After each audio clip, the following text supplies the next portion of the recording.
Total knee replacement नंतर जे exercise करायचे असतात, सुरुवातीचे 10 दिवस जे एक्सरसाइज आपण रिकमेंड करतो ते म्हणजे स्टॅटिक क्वाड्स. स्टॅटिक क्वाड्स मध्ये आपण पायाखाली इथं पिलो सारखं ठेवतो, जेणेकरून हा थोडासा भाग उंच जाईल आणि त्याच्यानंतर त्याला दाबायला सांगतो. आणि हे सगळ्या गोष्टी होल्ड करून ठेवायच्या आहेत. ऑलमोस्ट 1 to 10 पर्यंत होल्ड करू शकता. सेकंड एक्सरसाइज आपण डॉर्सिफ्लेक्शन म्हणजे पायाच वरच्या बाजूला ओढून घ्यायचा आणि 10 पर्यंत काउंट होल्ड करायचा आहे.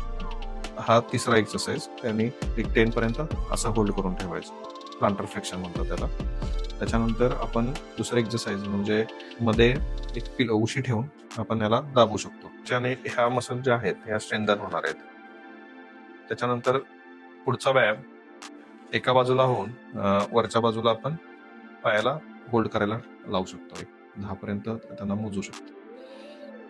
हा व्यायाम झाला. सिटिंग मध्ये गुडघ्याच्या मुवमेंट्स किती आहेत त्या आपण बघू शकतो. ज्या सरळ पूर्णपणे जर होत नसेल पेशंटला तर आपण त्याला असिस्ट करू शकतो.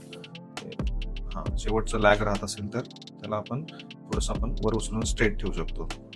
सुरुवातीला त्यांना हेल्प लागते, त्याच्यानंतर ते स्वतः करू शकतात. बेंडिंग जेवढं जास्त प्रमाणात करता येईल तेवढं आपण करू शकतो.